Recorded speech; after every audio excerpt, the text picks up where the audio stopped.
Conference of the Birds by Farid ud Din Attar. Once upon a time, in the dim old days, all the birds of the world assembled in solemn conclave to consider a momentous question. Ever since the dawn of creation, the inhabitants of every city had had a king or leader called Sharia, or the friend of the city, but these feathered souls had no king to befriend them. Theirs was an army without a general, a position most precarious. How could they be successful in the battle of life without a leader to guide the weak-winged party through the perils of earthly existence? Many an eloquent speaker addressed the assembly, deploring their helpless plight in plaintive terms, bringing tears to the eyes of the tiny ones. And it was unanimously agreed that it was highly desirable, nay, absolutely necessary, that they should place themselves without delay under the protection of a king.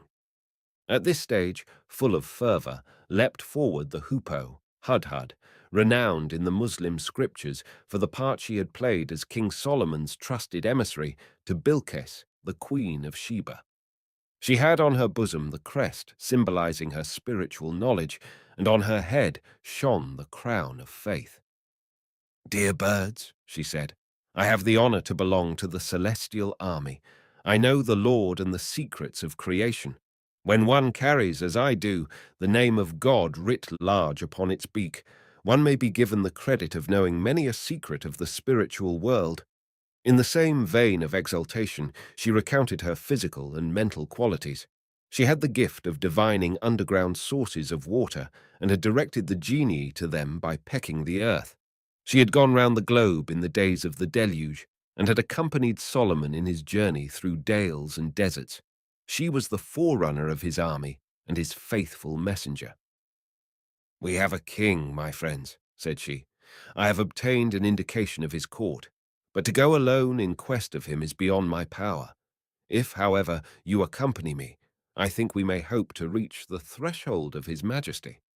Yea, my friends, we have a king whose name is Simurg, and whose residence is behind Mount Caucasus. He is close by, but we are far away from him. The road to his throne is bestrewn with obstructions. More than 100,000 veils of light and darkness screen the throne. Hundreds of thousands of souls burn with an ardent passion to see him, but no one is able to find his way to him. Yet none can afford to do without him. Supreme manliness, absolute fearlessness, and complete self-effacement are needed to overcome those obstacles.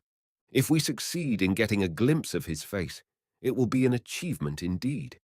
If we do not attempt it, and if we fail to greet the beloved, this life is not worth living."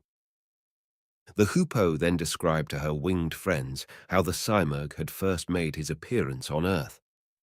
During the early days of creation, he passed one midnight in his radiant flight over the land of China. A feather from his wing fell on Chinese soil. Instantly, there was great tumult throughout the world. Everyone was seized with a desire to take a picture of that feather, and whoever saw the picture lost his senses. That feather is still in China's picture gallery. Seek knowledge. Even in China points to this. On hearing this account of the Simurg, the birds lost all patience and were seized with a longing to set out at once in quest of the sovereign bird. They became his friends and their own enemies and wished to go forward in search of him. But when they were told how long and fearful the road was, they were completely unnerved and brought forward several excuses. These apologies were typical of the personal idiosyncrasies of the different species of the birds. The first to retrace its steps was the nightingale, known for his passionate fancy for the rose and for the rapturous melodies in which he sings of his love. "I am so completely drowned in the ocean of love for my rose," said he, "that I have practically no life of my own.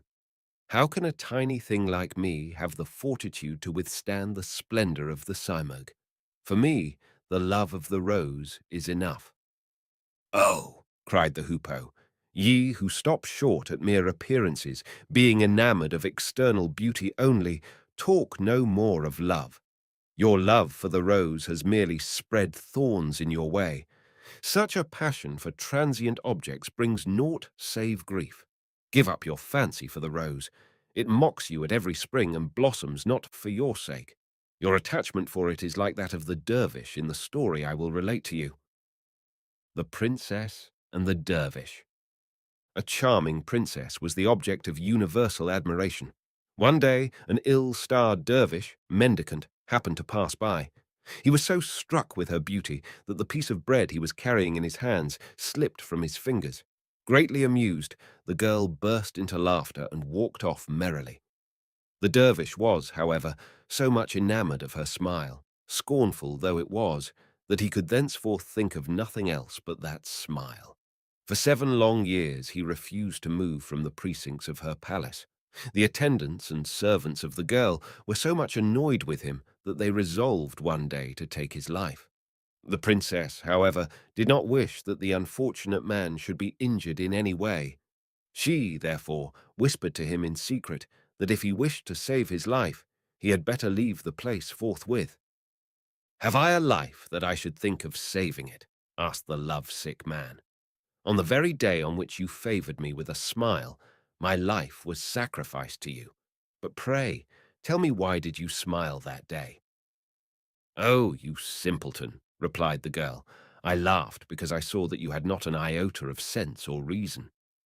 After the nightingale had been thus admonished by the hoopoe, the parrot came forward and pleaded his inability to undertake the journey because he had been imprisoned in a cage, a penalty he had to pay for his beauty. The peacock urged that he was quite unworthy of the royal presence because of the part he had played in the expulsion of Adam from paradise. The duck could not do without water, nor the partridge without mountains. The humor said he was gifted with the power to confer sovereignty on those over whose head he flew. Why should he give up such a lofty privilege? Similarly, the falcon could not brook the idea of relinquishing his place of honor on the hand of kings. The heron wished to stay in the lagoons, and the owl in the ruins of which he was the undisturbed monarch. Last came the wagtail, with his excuses for his weakness and physical disabilities that made it impossible for him to embark on the journey. The hoopoe brushed aside all these pretexts and illustrated her precepts by a series of anecdotes and inspiring stories. For instance, in admonishing the owl, she related the following story, illustrating the fate of those who, like the owl, are attached to their worldly possessions. Miser's fate. A miser died, leaving a pot full of coins buried in a secret place. Some time after his death, his son saw him in a dream. His appearance was completely metamorphosed, so that he looked like a mouse, and streams of tears were flowing from his eyes. In this state of agony, he was going round and round the place where the treasure lay buried. "My sire," asked the son, "what has transformed your features thus? Wherefore this deformity?" "Whosoever's heart is so attached to riches as was mine," replied the father, "will have his face deformed like mine. Therefore beware, my son. Take a lesson from this."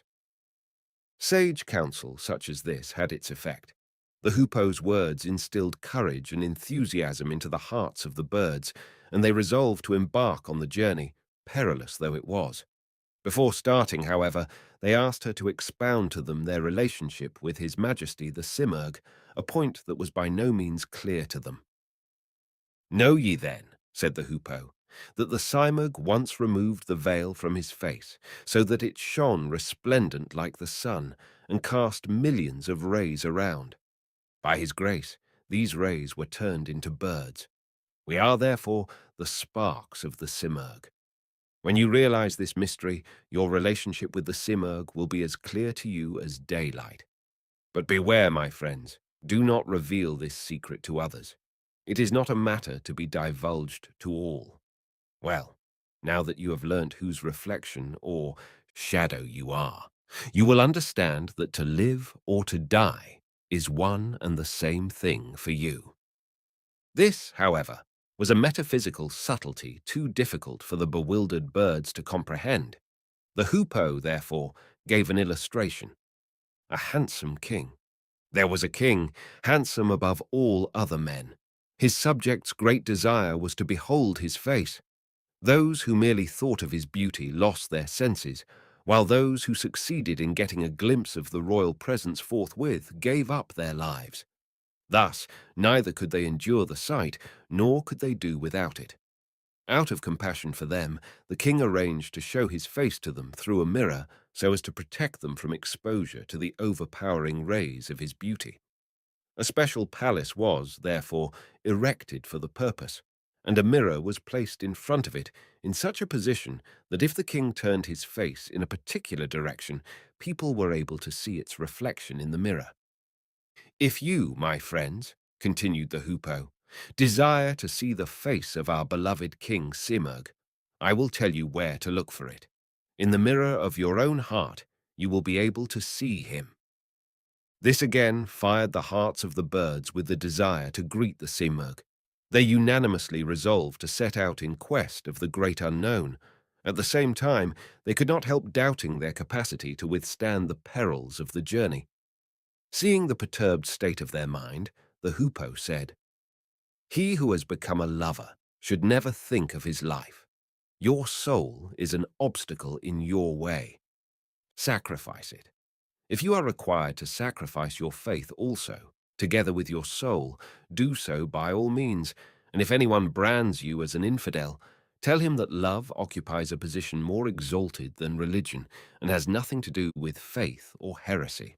Whoever sets his feet firmly in the abiding place of love transcends the bounds of infidelity and faith as well."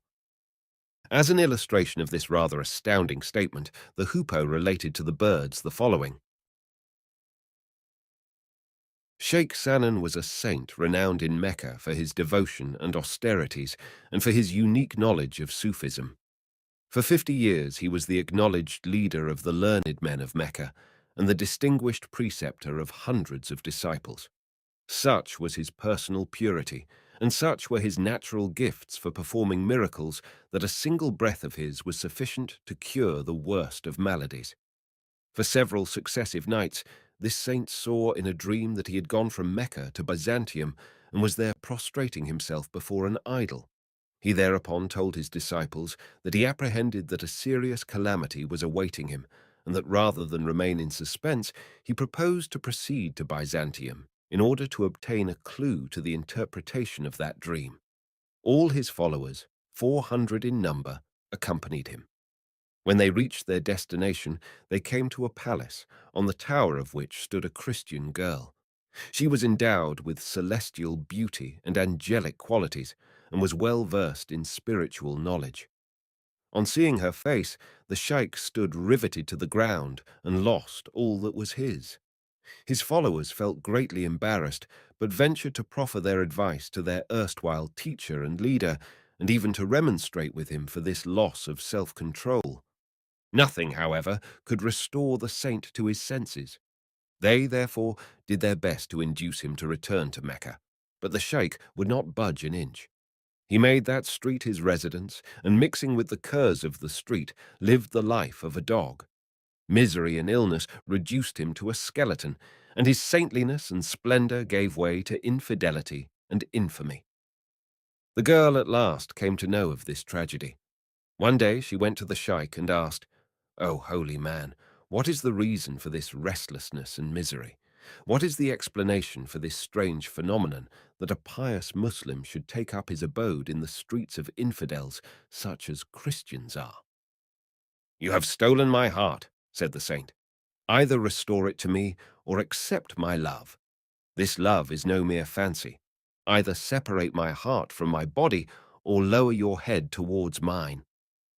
"You should be ashamed of yourself, old fool," said the girl. "At this stage of your life, you had better think of your coffin rather than of love for a girl like me."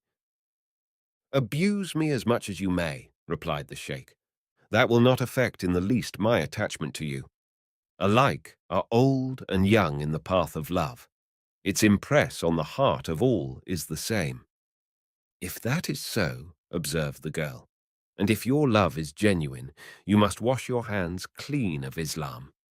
The fancy of one who observes diversity of creed in the realm of love is no more enduring than mere color appearance, and smell.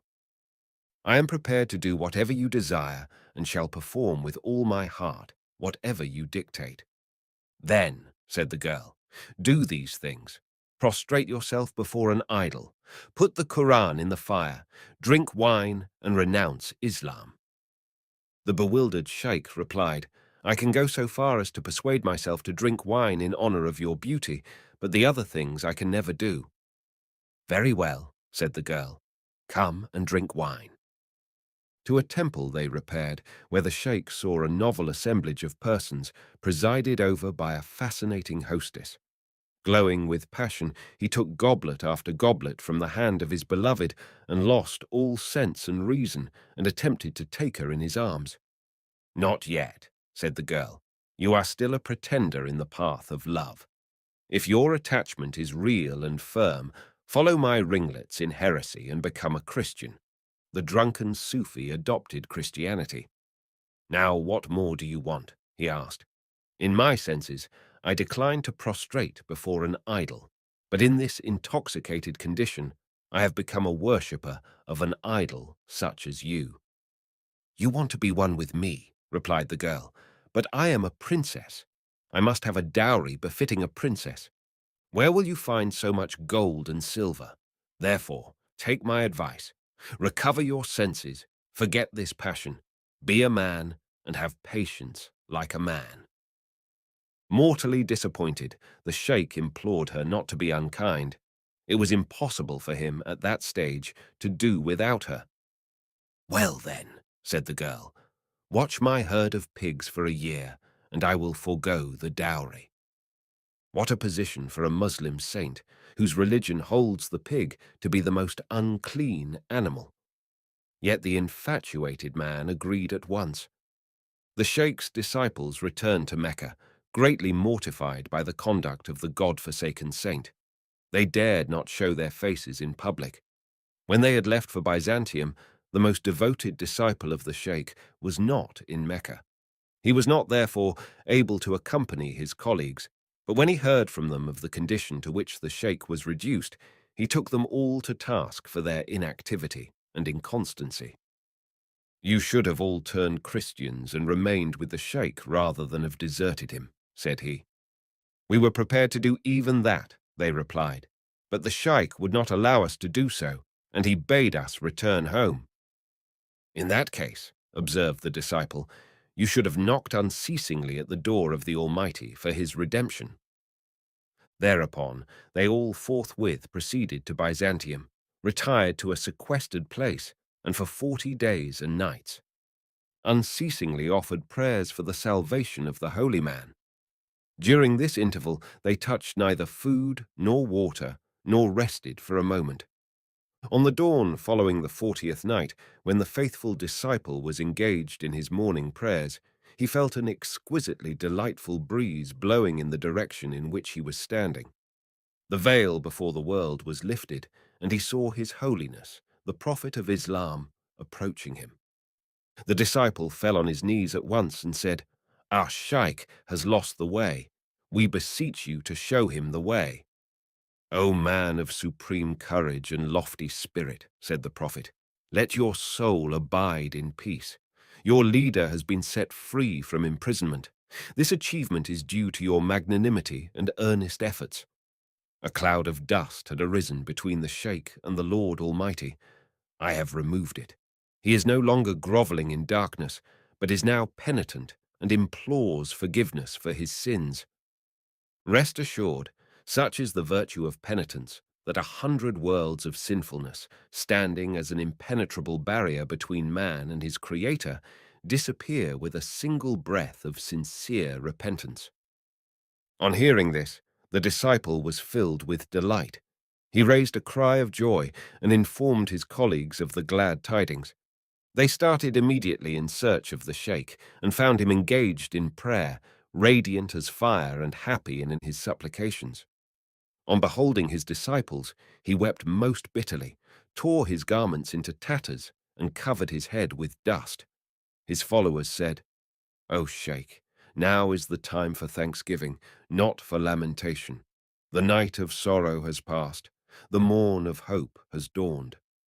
They then related to him how the prophet had vouchsafed his grace to him, and had bid him be of good cheer, for henceforth he was sure to find his way to the Creator in a better light.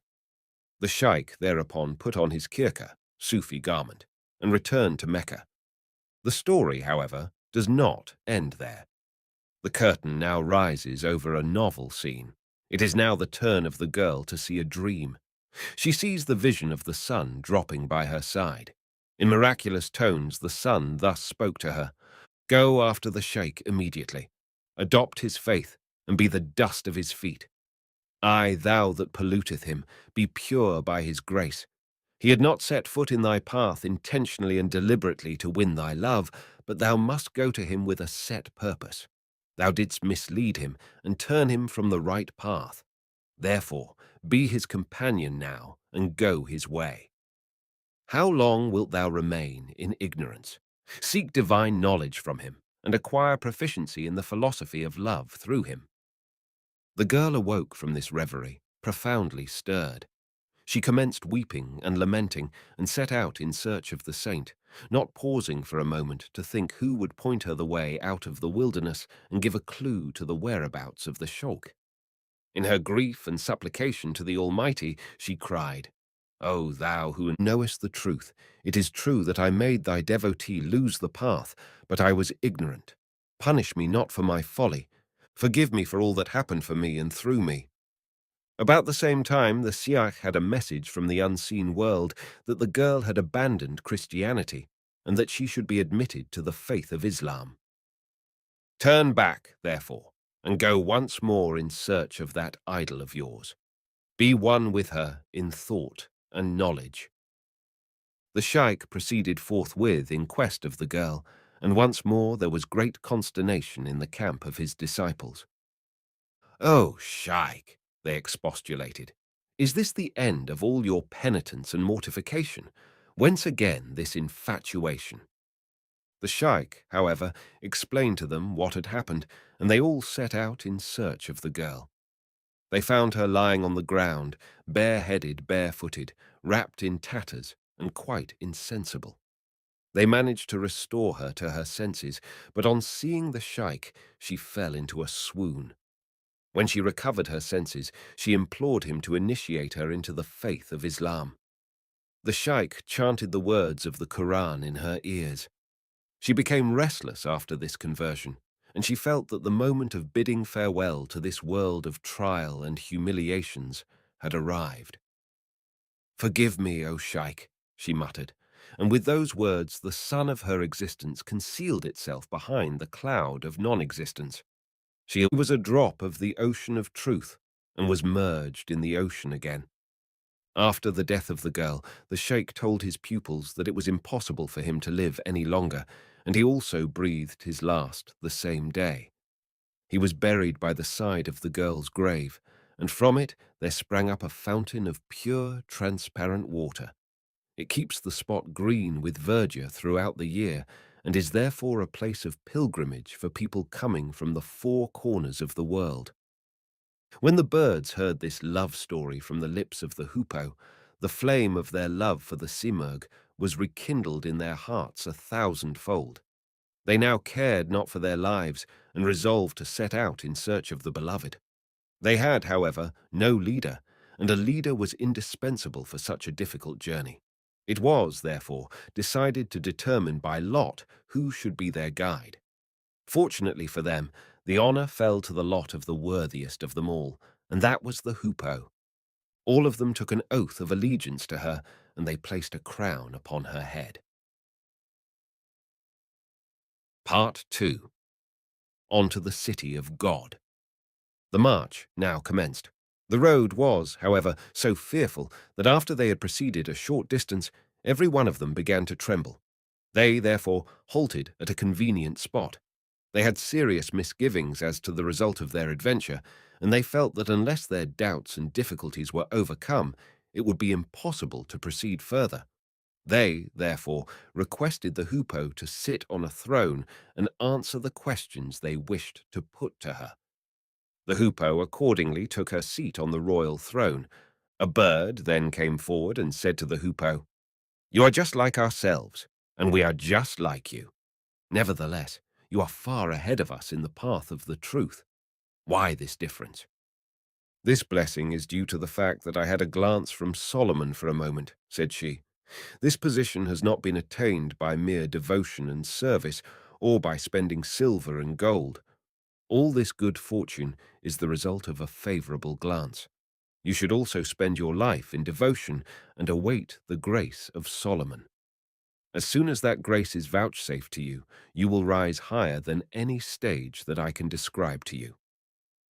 Sultan Mahmud and the Orphan Lad. One day, Sultan Mahmud wandered away from his retinue and saw a boy seated on the bank of a river with a fishing rod. He had a pale and haggard look. "Why so pale and sad, little one?" asked Mahmud. "Sir," said the boy, "we are 7 children. Our father is dead, and our mother infirm and bedridden. She has not a penny to buy food for us.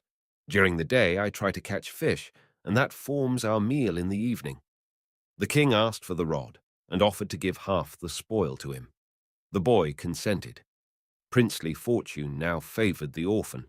They had a haul of 100 fish that day. The boy wondered what the reason for such extraordinary good luck could be, and offered the king half the share of the fish. He, however, bade the lad keep the whole. The next day he sent for the boy and said, "Come now, yesterday we were partners in the fishing enterprise. Now I want you to be a partner in my kingdom." No sooner said than done. Mahmud made over half his territories to the lad. An old acquaintance asked the boy how he had managed to attain that position. "My grief was turned into joy," said he, "because a fortunate man happened to pass by me." Another bird then submitted that he was very weak, whereas the road was far away and full of obstacles. "In the very first stage of the journey, I shall succumb," he said, "where the most gallant and valiant souls have fallen, and are lying in eternal sleep. I can only raise a little dust and shall be forever lost." "Know thou," said the hoopoe, "this world is a den of impurities. Why set your heart on it? Why fear death? Each one of us has to die some day. So long as a man is not completely dead to his own self and to the world, his soul does not enter the realms of purity. Therefore, do not like a woman bring fresh excuses. Once divine love penetrates the heart of a man, it makes him as brave as a lion, even though he may be as feeble as an ant. How can one who takes a leap into the ocean of adventure accept any drink but the blood of his heart?" Another bird said, "I am a sinner. Who would admit such an unworthy creature into the presence of the Simurgh?" "O benighted one," replied the hoopoe, "do not despair. Lower your head in penitence. Pray for divine mercy. If you repent with a sincere heart, you will obtain 1,000 keys to open the gate to that path of divinity. The grace of providence transcends our comprehension." "I am a creature of a vacillating disposition," observed another bird, "at times saintly in thought, at times sinful. Sometimes I am beside myself in a tavern, sometimes lost in prayer and meditation. At times, Satan drags me away from the path of righteousness. At times, angels guide and restore me to that path. Such is my pitiful condition." "Listen to me, you perplexed creature," said the hoopoe. "Such is the condition of all in creation. If one would not trip, one would not lower his head in penitence. If all were godly, would there be any room for the prophets?" Another bird submitted, "My passion is my enemy. This dog of passion never cares for my inclinations and instructions. I know not how to make him subservient to my will." "This world abounds in millions of slaves of this dog," said the hoopoe. "He leads them all by the nose. Thousands of these slaves die in disgrace, but this infidel of a dog never dies. Listen to this story." A grave digger's experience. A man grew grey in the work of digging graves. "You have spent all your life in excavating the earth," said a man to him. "Pray tell me, did you discover any mystery under the bowels of this earth?" I have seen this mystery, he replied. For 60 years and 10, the dog of my passion saw me incessantly digging graves for frail mortals, but the constant sight of the spectre of death and of heart-rending funerals has not produced the slightest impression on him. He has not been dead or dormant for a moment. Not once has he obeyed the call of reason. Not once has he offered a prayer. Shah Abbas once remarked, "It is possible that myriads of infidels in this world will someday adopt the true faith. But although 120 prophets have been sent into this world, so that this faithless dog of passion may either become a Musalman or be annihilated, none has hitherto succeeded in accomplishing either of the two missions. Under the sway of passion, we are all infidels. We have been harboring an infidel in our own hearts. To destroy that infidel is no easy matter, but he is a true hero who chases him and puts fetters round his hands and feet and a chain about his neck. The dust under the feet of such a man is infinitely more precious than the blood of others." Another bird complained, "I am waylaid by Satan, Iblis. He haunts me, even while I am engaged in prayers. Tell me how I may be saved from his snares." "So long as the dog of passion runs in front of you," replied the hoopoe, "so long will Iblis seize you by the throat. Your own desires are your Satan. Subservience to this devil turns this earth into a hell. A foolish man once complained to a Sufi saint that Satan had seduced and waylaid him and had made him miserable. The Sufi told him that Satan had been there only a minute before and had lodged a complaint against the man himself. "What Satan told me," said the saint, "was this: my juristic? Ion extends over the whole world. I have nothing to do with those who withdraw themselves from my domain. Therefore, tell this man to tread in the path of God and to wash his hands of the earth. Whoever keeps away from my province has no reason to fear me. Farewell." "I am in love with gold," said another bird. "My desire for wealth is so great that it stands like an idol in my way." "It is but colored tinsel," replied the hoopoe. "You have taken a fancy for it, just as a child is enamored of colored baubles. Give up such childish fancies and scatter in all directions whatever you have got. I will tell you a story that will perhaps inspire you to do so. A saint's dream. A holy man saw in a dream that while he was walking in the path of truth, an angel accosted him. "Whither are you going?" asked the angel. "I am on my way to the royal presence," was the reply. "You are engaged in so many worldly affairs," said the angel. "You have taken such a lot of baggage with you, so much wealth and property. How can you hope to be admitted to the royal presence with all this paraphernalia?" The saint thereupon threw away all the baggage he had, and kept with him only a piece of blanket to protect him from inclement weather and serve as a garment. The next night he saw the angel again in a dream. "Well, where are you going today?" "To the seat of the Lord of creation." "O man of wisdom," said the angel, "how can you get there with this piece of blanket? It is a terrible obstacle in your way." Waking from his dream, the holy man put the blanket in the fire. On the third night, the saint saw the angel once more. "O pure liver," said the angel, "whither are you going?" "I am going to the creator of the universe." "O illustrious man," observed the angel, "now that you have stripped yourself of all that you had, remain where you are. You have no need to go anywhere in search of the creator. He will himself come to you." Another bird then came forward and said, "I love my country. I have my home on the top of a lovely palace. Securely perched upon it, I feel as happy as a king. Why should I take upon myself the worries and the perils of a journey through wastes and wildernesses? Would any wise man give up the pleasures of paradise and prefer the awful toil and travail of such a journey?" This babble roused the ire of the hoopoe. "O mean-spirited, cowardly creature," said he, "are you a dog that you wish to sit on this dung-heap and rot there? Your real palace is in heaven, not on earth. Listen to this story. A king's palace. A king had a magnificent palace built for him. When it was completed, he invited all his courtiers and asked them whether any one of them could discover any defect therein. They were all unanimous in declaring that no one had ever before seen such a flawless and stately mansion. A discordant note was, however, struck by a holy man who happened to be present. "Allow me to say, your majesty," said he, "there is an aperture in this palace, which is a serious defect." "What balderdash is this?" exclaimed the monarch in a rage. "I have never seen any aperture in it anywhere." "Yes, your majesty," replied the sage. "There is a tiny hole through which Israel, the angel of death, will find his way.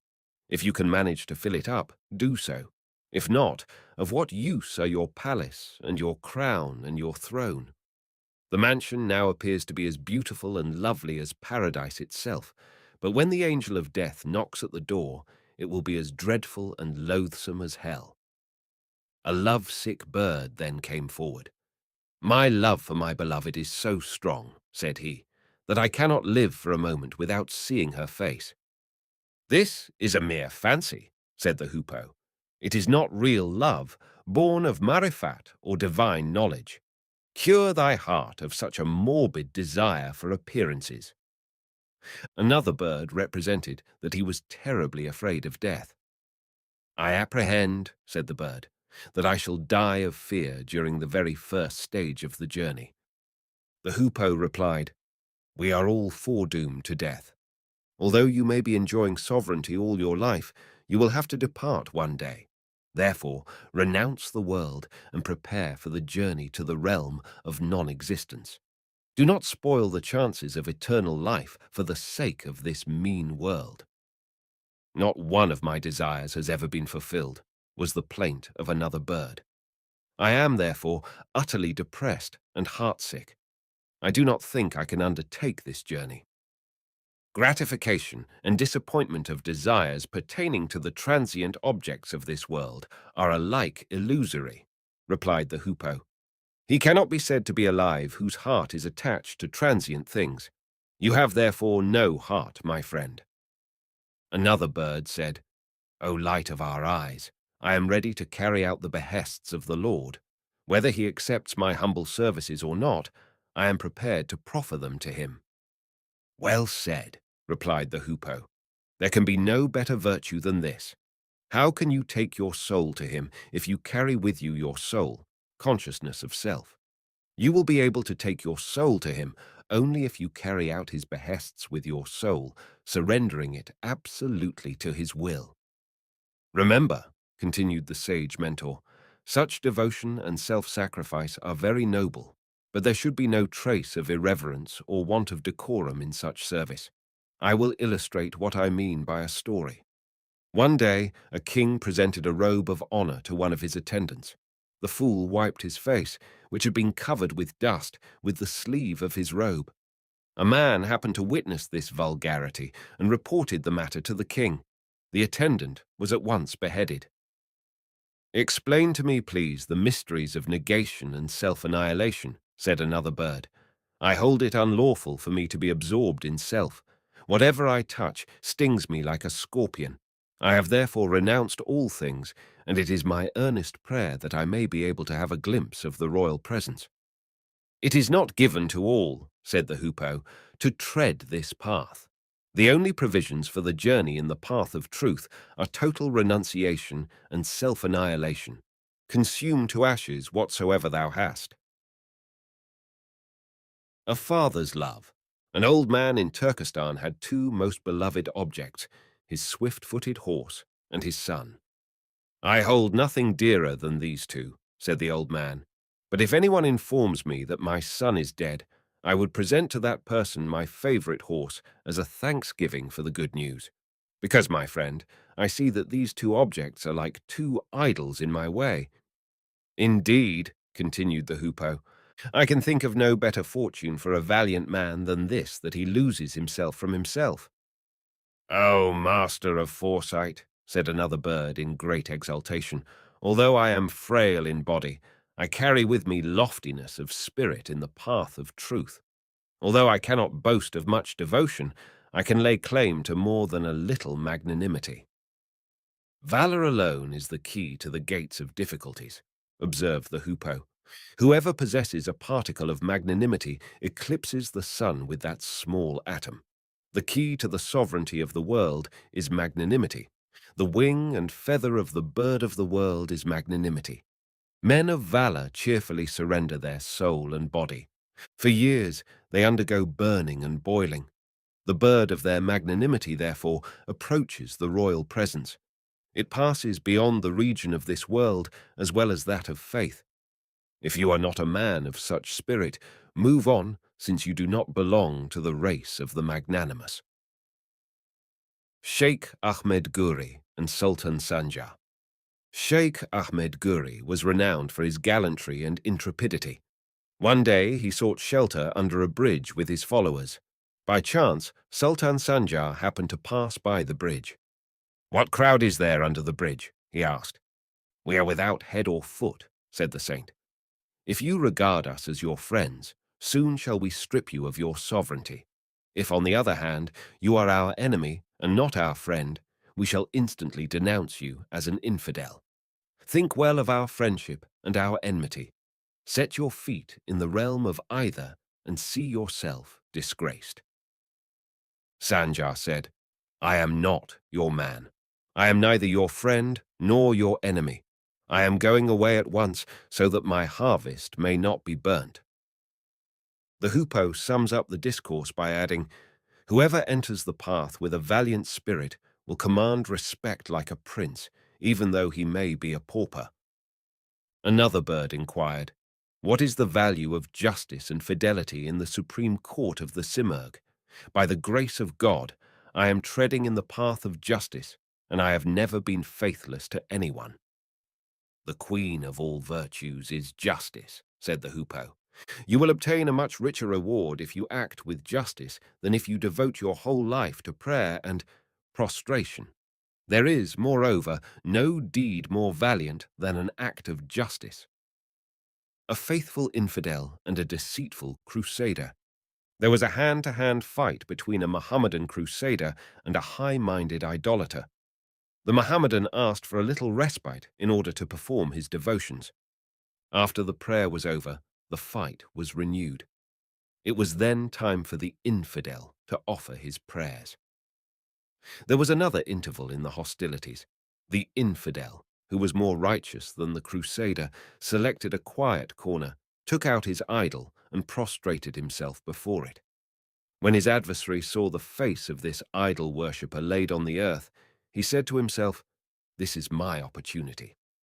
He was about to unsheathe his sword and cut off the head of his enemy when he heard a voice from the invisible world.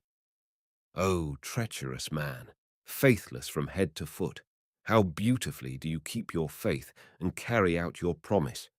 The idolater showed goodness to you, whereas you contemplate evil. Do unto others as you would do to yourself.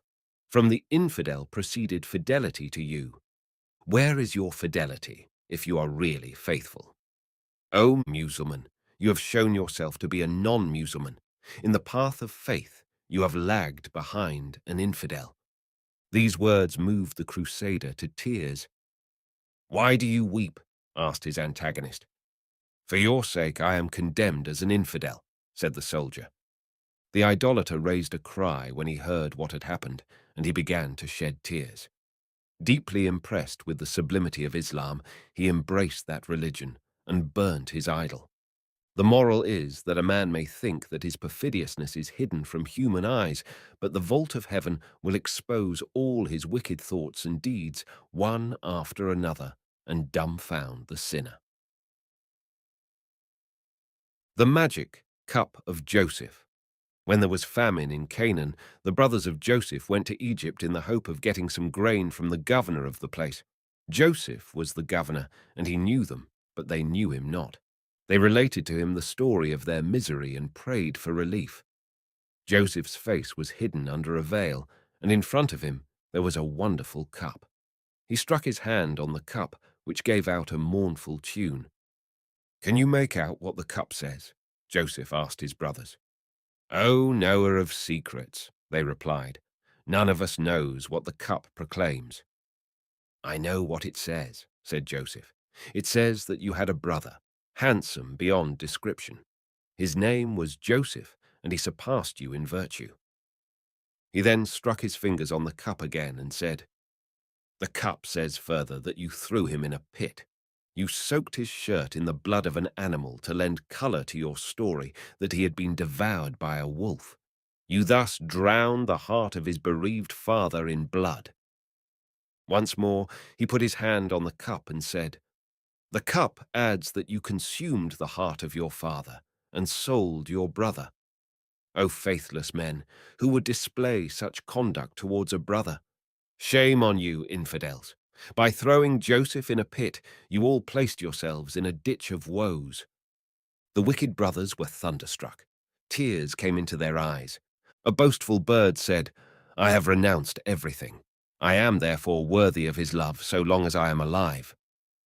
Such bragging and such pretentiousness do not enable one to be a companion of the Simurg on the heights of Ku-i-Kaf, retorted the hoopoe.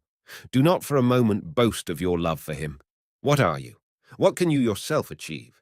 Whatever takes place proceeds from him. In spite of this rebuke, another irrepressible braggadocio came forward. I think, said he, I have acquired perfection. I have also gone through a course of the most difficult austerities and renunciation. Why should I go further than this? My mission in life has already been fulfilled. Is there anyone so foolish as he who, seated on treasure, would leave his comfortable seat and go out into wastes and wildernesses in search of treasure? Ah, demon-spirited, conceited fool, exclaimed the hoopoe.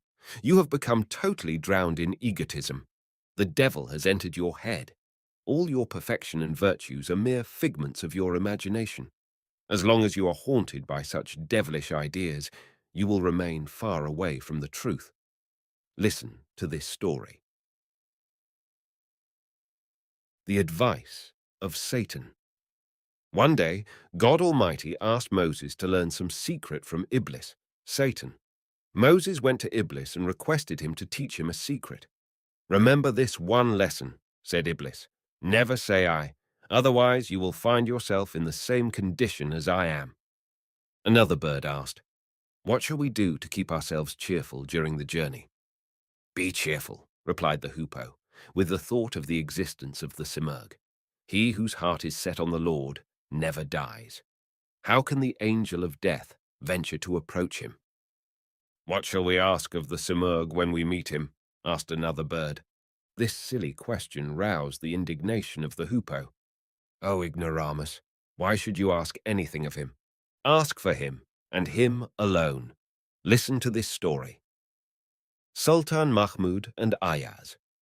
One day, Sultan Mahmud offered his crown to his favorite slave, Ayaz. All the courtiers were consumed with jealousy. Poor Ayaz began to weep. When he was asked the reason for such grief in the midst of such good fortune, he said, I have nothing to do with anything but the king. I want him alone, whereas by giving me the crown, he wants to keep me engaged in the affairs of the state and withdraws himself from me. This makes my heart bleed with the thought of separation. If you want to know how to adore the Lord, observed the hoopoe, learn it from Ayaz. What shall we proffer at the feet of the Simurg? Was the question of another bird. Take that which is not there, was the reply. There is enough of wisdom there, and enough of mysteries and divine knowledge. There is also no lack of devotion shown by the angels to the Lord. There is, however, no trace in that place of the yearning of the heart and the burning of the soul. Therefore, take these two things there.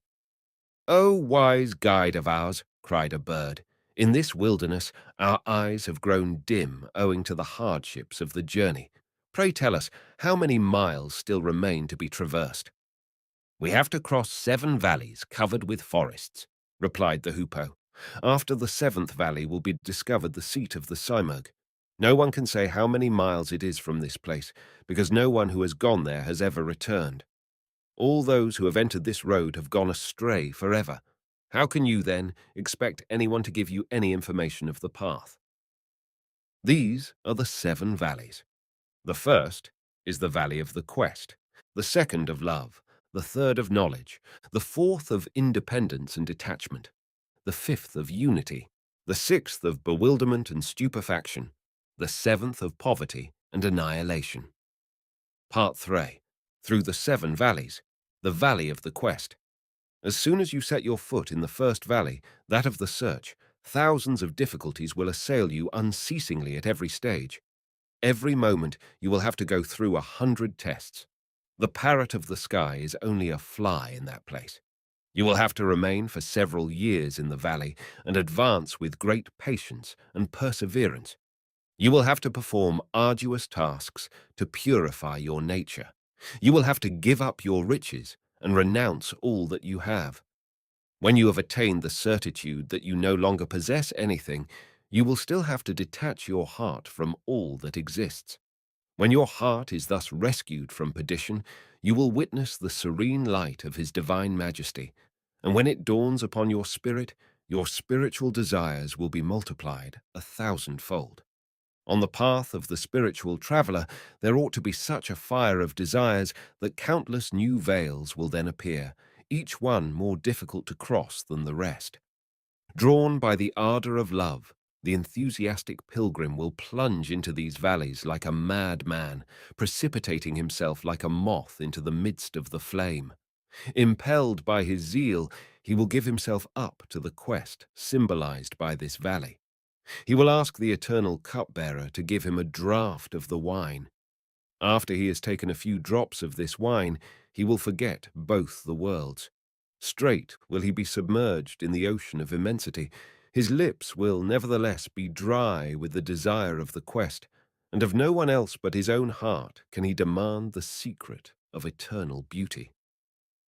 In his longing to know this mystery, he will not be afraid of the dragons that threaten to devour him.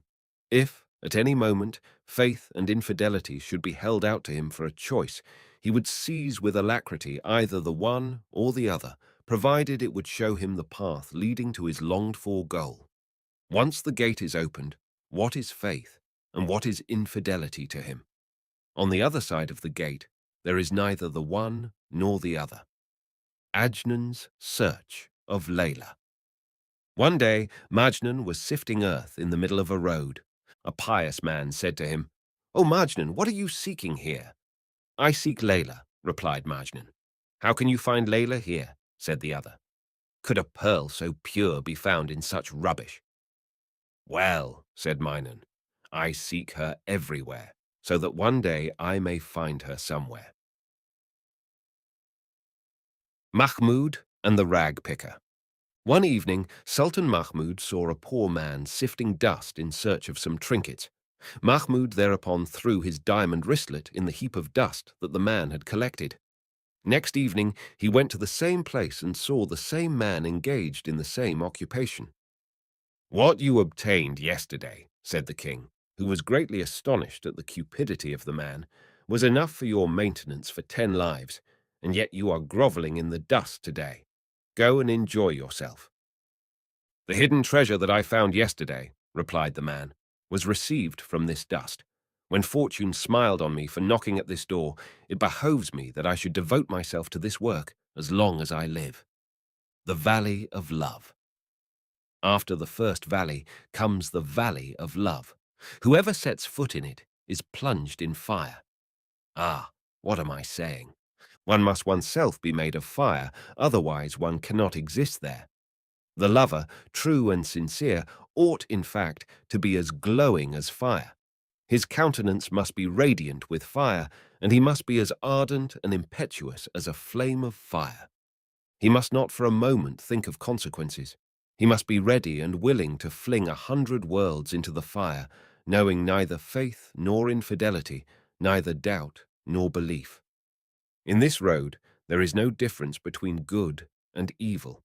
Here, neither good nor evil exists. Love transcends both. O thou who liveth unmoved by any cares, this discourse can produce no impression on thee. He, in whose heart sincerity abides, stakes all he has, aye, stakes his head itself, to clasp hands with his beloved. Some are content with the promise of tomorrow that is made to them, but this adept demands it in hard cash. If he who enters upon the spiritual path is not wholly consumed by the fire of love, how can he withstand the sadness which will overwhelm him? So long as you do not consume yourself entirely, how can you hope to be free from sorrow? A fish thrown ashore by the ocean will struggle until he gets back into the water. In this valley, love is represented by fire, reason by smoke. When love bursts into flame, reason is forthwith dissipated like smoke. Reason cannot coexist with love's mania, for love has nothing whatever to do with human reason. If ever you attain a clear vision of the unseen world, then only will you be able to realize the source of love. By the odor of love, every atom in the world is intoxicated. It owes its existence to the existence of love. If you possessed the spiritual insight to penetrate the invisible world, the atoms of the visible world would also become unveiled to you. But if you regard these with the eye of intellect, you will never comprehend love as you should. Only one who has gone through the test and has become free can feel this spiritual devotion. You have not acquired such experience. You have not even the inspiration of love. You are selfish, dead, so to say, and therefore unworthy of love. He who enters upon this path should have thousands of hearts, fired with devotion, so that every moment he may be able to sacrifice 100 souls. A love-sick nobleman. A nobleman had a passion for a young wine seller. So strong was his attachment that it grew into madness. He left his home and wandered desolate from place to place, and the infamy of his life became the subject of gossip far and wide. He sold all that he had and bought wine. When he had nothing left with him, his passion increased 100-fold. Although he was given as much bread as he desired, he remained always hungry, because he carried off all the bread he received and bought wine with it. Hungry he always remained, so that he might gulp down in one moment 100 draughts of wine. One day a man said to him, "O unfortunate man, tell me what is love. Pray, divulge this secret to me." "Love is this," replied the man, "that thou shouldst sell the merchandise of 100 worlds to buy wine, the symbol of love. How can a man understand love and its anguish until he has done this?" Mainun's stratagem. The family of Layla never allowed Mainun to enter their territory even for a moment. In that desert there was a shepherd. Majnun bought of him a sheepskin. Bending his head, he clad himself in that skin, and he looked like a sheep. He then told the shepherd, "For the sake of God, let me join the fold of your sheep. Drive the sheep to Layla's dwelling, and let me be in the midst, so that I may have a glimpse of her face for a moment." Thus Mainun found his way to his beloved. The sight of Layla at first filled his heart with joy, but after a while he fell down unconscious. The shepherd took him to the plains, threw water on his face, and brought him to his senses. After this, Majnun was sitting one day in the desert with the shepherds when one of his countrymen saw him and said, "O man of respectable lineage, why art thou without clothing? If thou wilt permit me, I will forthwith bring for thee the garment that thou dost most desire." "No garment," replied Majnun, "is worthy of my beloved, and no garment is better for me than a sheepskin. I desire a skin from a sheep, and thus burn wild rue to scare away the evil eye. Satin and brocade for Majnun is skin. He who holds Layla dear wears skin. I have seen the face of my beloved under the skin. How can I put on any garment other than skin?" The Man of Stone. On a mountain in China there stands a man of stone, from whose eyes streams of tears flow day and night without respite.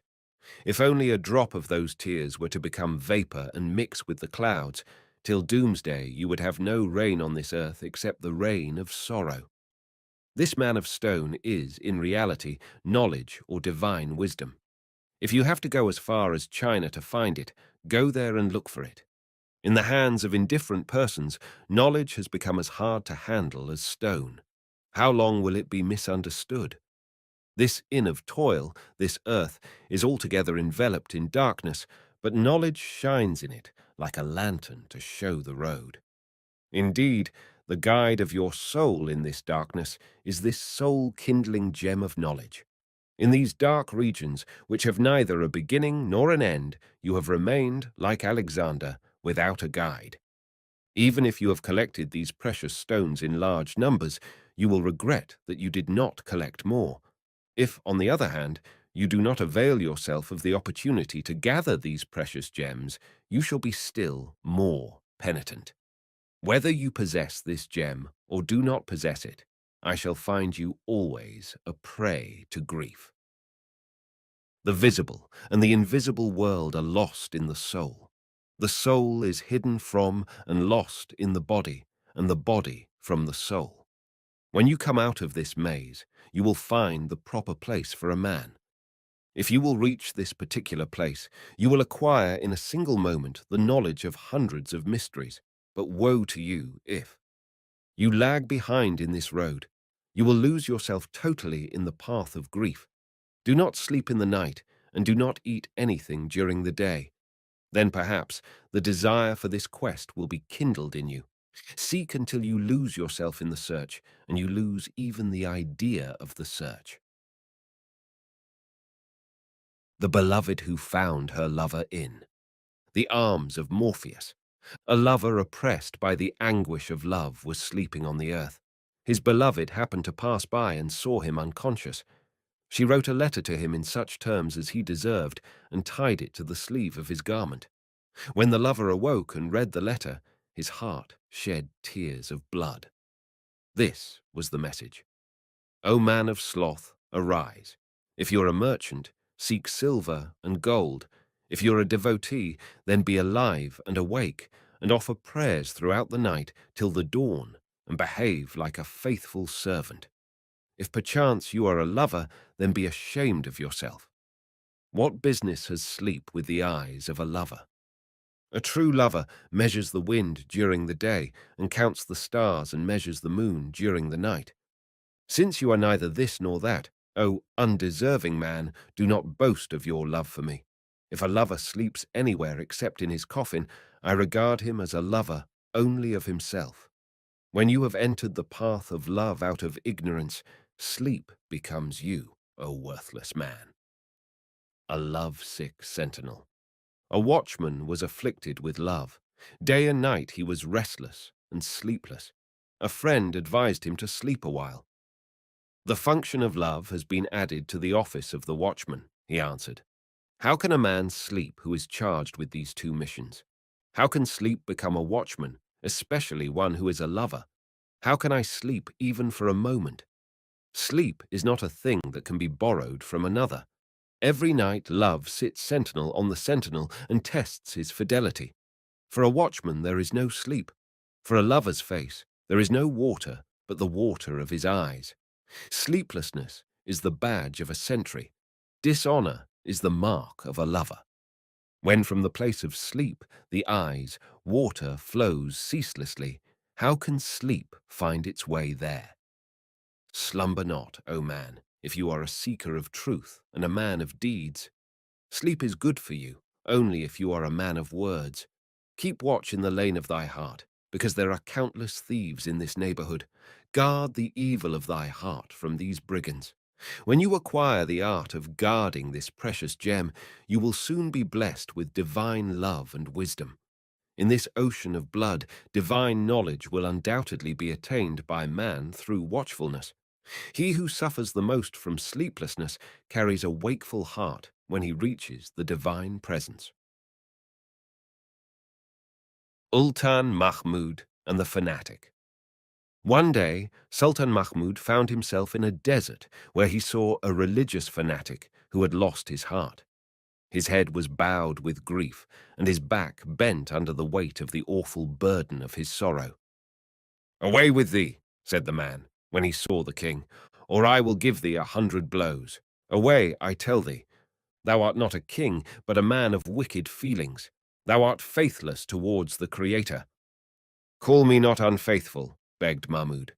"Speak to me in becoming manner, not otherwise."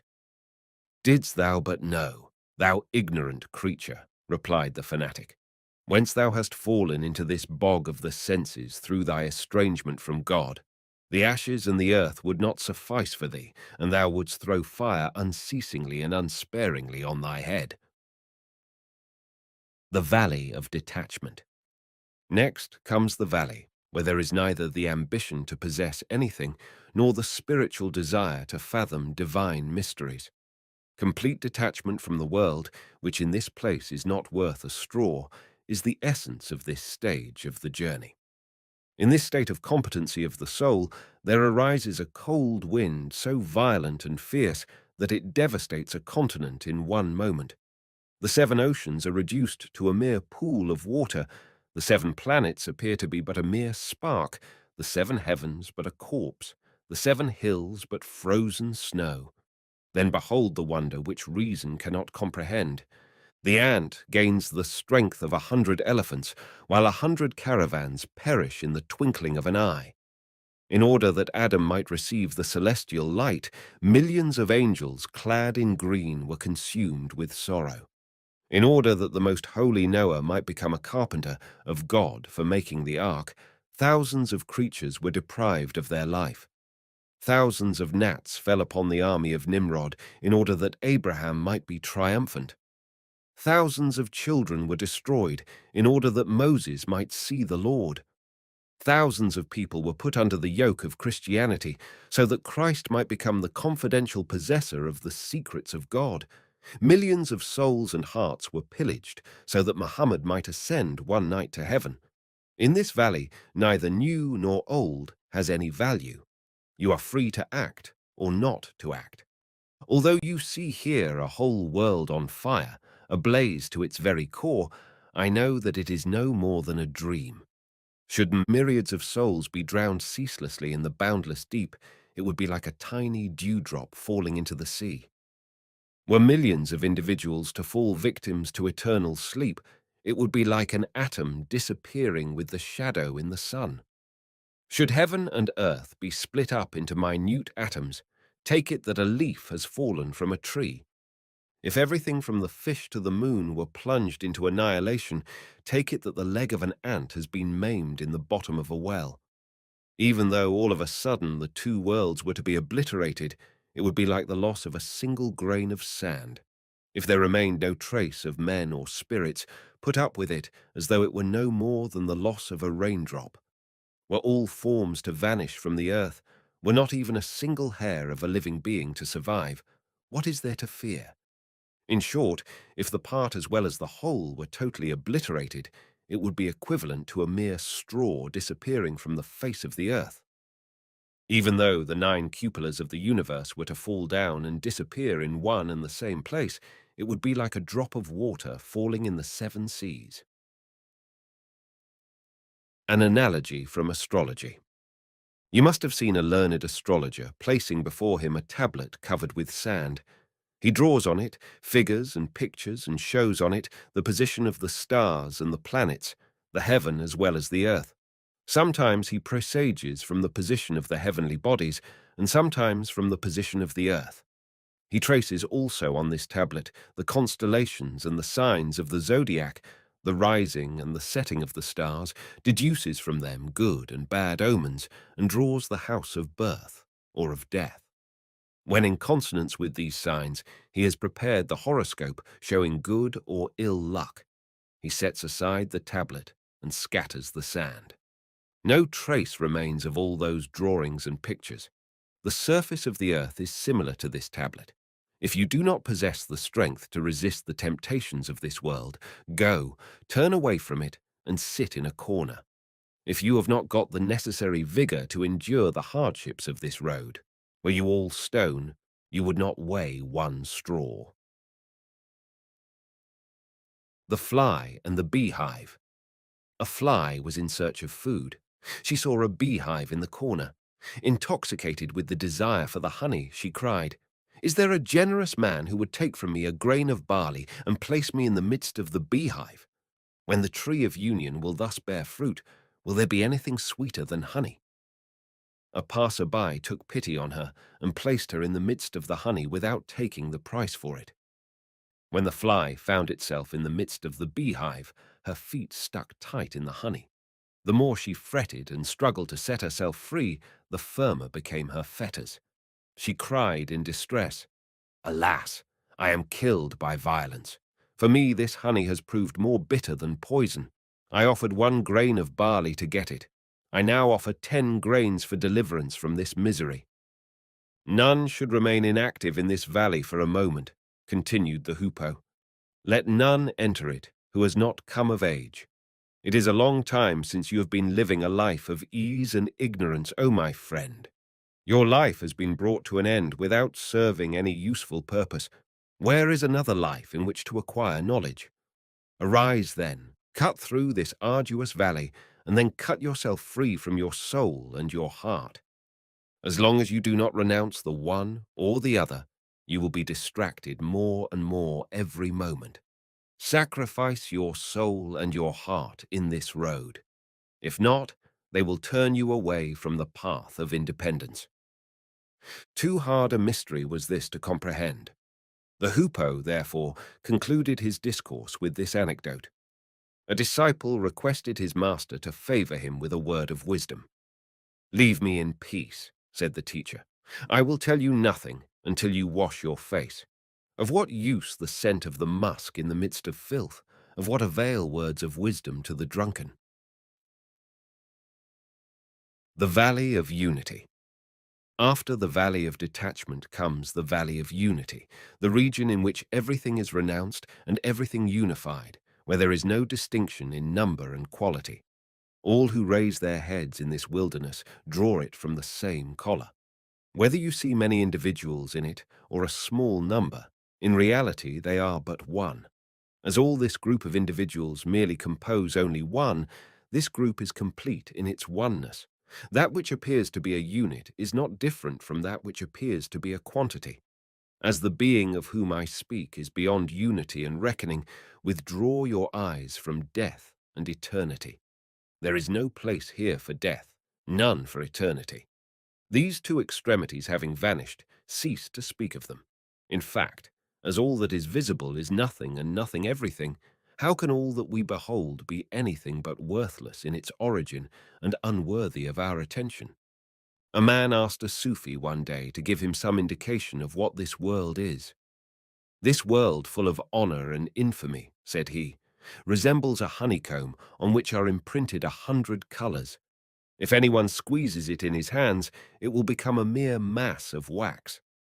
As it is all wax and nothing else, go and rest satisfied that all these colors are also nothing. When everything is one, cease talking of two. Here there is no I nor thou." Advice given to a sheikh by a woman. An old woman went one day to Abu Ali and offered him a leaf of gold paper. "Accept this, O sheikh," she said, "at my hands." "I have taken a vow not to accept anything from anyone save Allah," replied the holy man. "Where hast thou learnt to see double?" at once retorted the woman. "Thou art not a man on this path with power to unite or disunite. If you see many objects, are you not squint-eyed? The eye of man does not regard anything as alien in this path. There is neither Kaaba here nor pagoda. One ought never to see any other than the infinite being, and ought not to recognize anyone except him as permanent. One is in him, by him, and with him. And how strange, one is also away from these 3 points of contact. Whoever is not lost in the ocean of unity, were he Adam himself, is not a man. Whether one belongs to the good or the wicked, one always possesses the sun of grace within the pale of the invisible world. At last, a day will dawn when that sun will take you with him and throw aside the veil which covers it. Know then, for certain, that whoever has found this sun sees neither good nor evil. So long as thou existeth individually, good and evil will exist for thee. But when thou hast merged thyself in the sunlight of the divine essence, all will be love. If thou laggest behind in thy individual existence, thou wilt see a good deal of good and a good deal of evil on the weary road of thy existence. Thou wilt be a slave to individuality, so long as thy eyes rest on nothingness, so long as thou hast not been blessed with the vision beatific. Would to God thou wert now what thou wast before, devoid of existence as an individual. Wash thyself clean of evil qualities, then go to the earth with the wind in thy hand. Little doth thou know what filth and impurity there is in your body. The serpent and the scorpion are within thee behind the veil. They are asleep and apparently dead, but touch them ever so lightly, and each one of them will exhibit the strength of 100 dragons. For each of us there is a hell full of serpents. If thou art inactive, they are horribly active. If thou art armed against these unclean beasts and come out victorious in thy struggle with them, thou wilt sleep peacefully on the earth. Otherwise, these snakes and scorpions will bite thee violently, even under the dust of the grave, until the day of judgment. Let us turn once more to the mysterious Valley of Unity. When the spiritual pilgrim enters this valley, he will be lost, because the real being will become manifest. He will remain silent, because the real being will speak. His self being obliterated, he will be unable to understand who he is and where he is. What was but a part becomes the whole, or rather, it becomes neither part nor whole. It becomes a figure without body or soul. Out of every four things will come forth, and out of every 100,000, 100,000. In the school of this wonderful secret, you will see thousands of intellects with lips parched for lack of speech. What is reason here? It stands still on the threshold of the gate, like an infant born blind and deaf-mute, he who has learnt a little of. This secret turns away from the two worlds, but although he does not exist as an individual being, he still exists. Existence or no existence, this man still survives. Give up, then, the thought of separation. Lose the thought of being lost. Then wilt thou attain unity. The Valley of Bewilderment and Stupefaction. Next comes the Valley of Stupefaction. Here one is a prey to perpetual sadness. Every sigh is like a sword here, and every breath a piteous plaint. Here, alas, one sees blood dropping from the end of every hair, even though it has not been cut. There is lamentation, sorrow, and consuming desire. It is at the same time day and night, but it is neither day nor night. There is fire in this place, and one is overcome, burnt and consumed thereby. How, in this bewilderment, will a man be able to set foot in this path? He will be as it were dead with astonishment, and will get lost on the road. But he who has the impression of unity engraved in his heart forgets all and forgets himself. Ask him, art thou, or art thou not? Hast thou, or hast thou not the consciousness of existence? Art thou in the midst, or art thou not? Art thou on the border? Art thou visible or invisible, perishable or immortal? Art thou the one or the other, or neither the one nor the other? Lastly, art thou, or art thou not thou? To these questions the poor bewildered soul will reply, I know absolutely nothing of these things. I know neither this nor that. Nay, I know not myself. I am in love, but I know not with whom. I am neither a Mussulman nor an infidel. What am I then? I am not even conscious of my love. My heart is at once both full and void of love. A mother's grief. A mother was weeping over her daughter's grave. On seeing her, a passer-by exclaimed, This woman is more fortunate than men are, for she knows what we do not know. She knows from whom it is that she is cut off, and of whom she is deprived and rendered desolate. Happy is he who understands his condition, and knows for whom his tears are shed. As for me, grief-stricken and afflicted, how painful is my condition! Day and night I sit and mourn. I know not for whom it is that my tears come forth like rain. So great is my grief that I do not even know whom I have lost, and for whom this terrible suffering. This woman has the advantage over thousands such as I am because she has found the secret of the being she has lost. It is a pity that I have not found the secret, and my blood is shed with my grief, and I perish in bewilderment. In such a place where there is no trace of the heart, nay, the place itself has become invisible, reason has let go the reins, and I can no longer find the gate to the dwelling place of thought. Whoever arrives in this place will lose his head in it. He will find no gate to this four-walled enclosure. Should, however, anyone succeed in finding the path, he would immediately discover the whole of the secret he seeks. The lost key. A Sufi once heard a man saying, "I have lost a key. Has anyone found it anywhere? The door of my house is shut, and I am without shelter in the street. If the door remains closed, what shall I do? I shall be forever miserable. What shall I do?" "Who wishes you to be miserable?" asked the Sufi. "Since you know where the door is, go and stay near it, even though it be closed. If you sit near it for a long time, there is no doubt that someone will open it for you. Your condition is not so bad as mine. My soul is consumed in stupefaction. Of the enigma that bewilders me, there is no solution. There is neither a door nor a key for me. Would to God the Sufi could set out in all haste and find the door either open or closed. None can know, none can even imagine the real state of things. To the man who asks, "What shall I do?" reply, "Do not do what you have done. Do not behave as you have behaved up to this moment." Whoever enters the valley of bewilderment finds himself at every moment in a state of grief. How long shall I endure this affliction? Others have lost the way in this wilderness. How shall I get a clue to the road?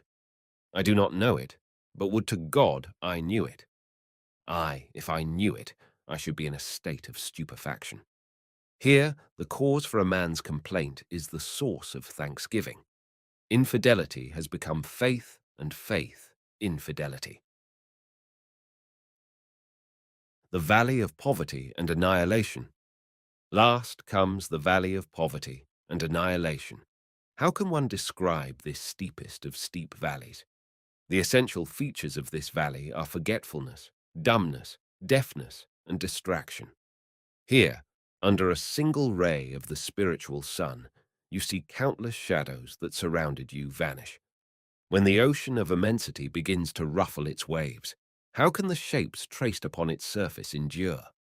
Both the worlds are no more than the forms which you see on the surface of the ocean. Whoever disputes this statement is laboring under a hallucination.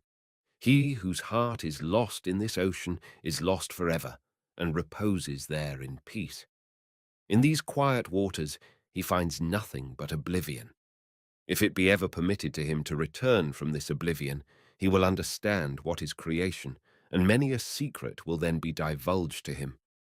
As soon as experienced travellers in the spiritual path and tried men of action entered the realm of love, they went astray at the very first step. Of what use, then, was talking of this road, since none of them was able to take the second step? They were all annihilated at the first step, whether they belonged to the mineral kingdom or were worthy descendants of Adam. Aloes and firewood are both equally reduced to cinders when put on the fire. In appearance, they look like one and the same substance, and yet their qualities are quite different. Were an unclean object to fall into an ocean of rosewater, it would still remain impure by reason of its innate qualities. On the other hand, if something pure were to fall into this ocean, it would lose its individual existence and be identified with the motion of the ocean's waves. Ceasing to exist separately, it would thenceforward remain beautiful. It exists not, and yet exists. What is this mystery? It is beyond reason to comprehend. In this stage of the pilgrim's journey, the movement of the traveller and the motion of the ocean are the same. He is, and he is not. How can that be? Who can explain this mystery? The mind cannot conceive it. In order that you may understand it, it is essential that not one hair of self shall remain with you. Otherwise, the seven hells will be filled with this one hair. one thought of self-consciousness. Nasir ud-Din Tusi's advice to his disciple. One night, the famous saint of Tus, that ocean of spiritual secrets, said to his disciple, "Melt perpetually. If in the path of love you waste away continually, your body will through weakness become as thin as a hair, and then you can easily find a place in the ringlets of your beloved. Whoever becomes a hare in search of his beloved, doubtless becomes one of the hairs of the beloved. If you are gifted with spiritual insight, penetrate this mystery of hair in hair. If of yourself even a tip of a hair remains, 7 hells will be filled with that sin of yours. He who renounces the world to tread this path finds death. When he loses all consciousness of death, he attains immortality. O my heart, if you feel bewildered, cross the narrow bridge over the burning fire. Do not give yourself up to grief, because the oil in the lamp, while burning, produces a smoke as black as an old raven. When the oil has been consumed by fire, it transcends the grossness of its existence. If you seek to arrive at this place, and to attain this lofty position, strip yourself of yourself first, and take a passport to the world of nothingness. Throw the sheet of nothingness over your head and cover your body with the robe of non-existence. Put your feet in the stirrup of renunciation, and give reins to the horse of aimlessness towards the place where there is nothing. If you possess even the end of a hair of this world, you cannot hope to have any news of the other world. Clothe yourself in the garment of nothingness, and drink the cup of annihilation. In this topsy-turvy world, put round your waist the girdle of nothingness. He who tears himself away from himself attains fidelity. He who is annihilated in annihilation forgets that he is annihilated, is not conscious even of annihilation, enters eternity, and lives everlastingly. When I saw the rays of that sun, I was swept out of existence. Water flew back to water. The assemblage of butterflies, in search of the candle. One evening the butterflies of the world gathered together, each one impelled by the desire to set out in quest of the candle. They knew nothing of the object of their desire, so they all thought it would be a good thing if any one of them could try and bring them news of the candle. One of them, therefore, proceeded to a distant castle and beheld within it the light of a candle. It then returned and opened out before the others the album of its impressions and attempted to give a description of the candle according to the measure of its intelligence. Their sage leader, however, said that the explorer had come back without an adequate idea of the nature of the candle. Another butterfly thereupon started on the mission. Approaching the candle, it touched the flame with its wings for a moment. The candle was victorious, and the butterfly was completely vanquished and singed. Returning to its friends, it tried to explain the mystery to them. The wise butterfly again interposed and said, "Your explanation is not more accurate than that given by the previous explorer." Another butterfly thereupon sprang forward, intoxicated with love, and flung itself with violence into the flame of the candle. Putting its hands, front feet, round the neck of the flame, it lost itself completely in the flame. When the fire spread over its whole body, all its limbs turned red like the flame. When the wise butterfly witnessed this sight from a distance, it said, "What can anyone know of this mystery? He alone knows it, and that is all." This one, who lost all trace of itself, knows more than others of this mystery of annihilation. So long as thou dost not forget thy body and soul, how wilt thou know anything of the object of thy love? He who is able to give thee the slightest indication of that object inscribes the letters of his description with the blood of his soul. Part 4.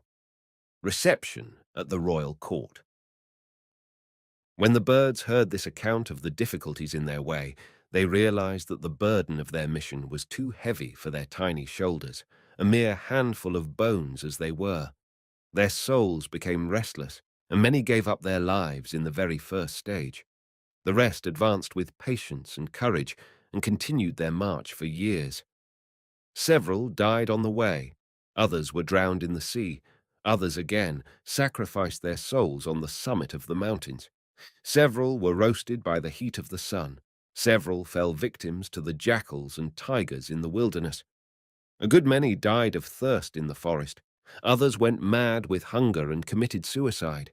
Some lagged behind, disabled by fatigue or wounds. Others could not move forward, dazed by the wonders and mysteries of the path. Some were enchanted by the charming scenery and began to enjoy themselves, forgetting that they were out in quest of the Simurgh. Thus, of the millions who had set out upon the quest, only 30 birds succeeded in completing the journey and reaching the palace of the Simurgh.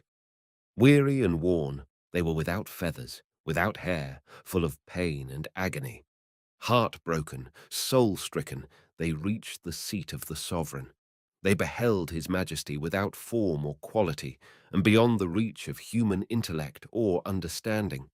Then flashed the lightning of independence, and 100 worlds were consumed in one instant. Dazed and perplexed, they saw that in that realm thousands of luminous suns and millions of moons, and stars were like a tiny atom of dust. "Oh, how strange!" they exclaimed. "When even the sun is like an obscure atom before his majesty, how can we hope to be seen in this place? Oh, the pity of it! What agonies have we endured during the journey? Here, 100 skies are like a particle of dust.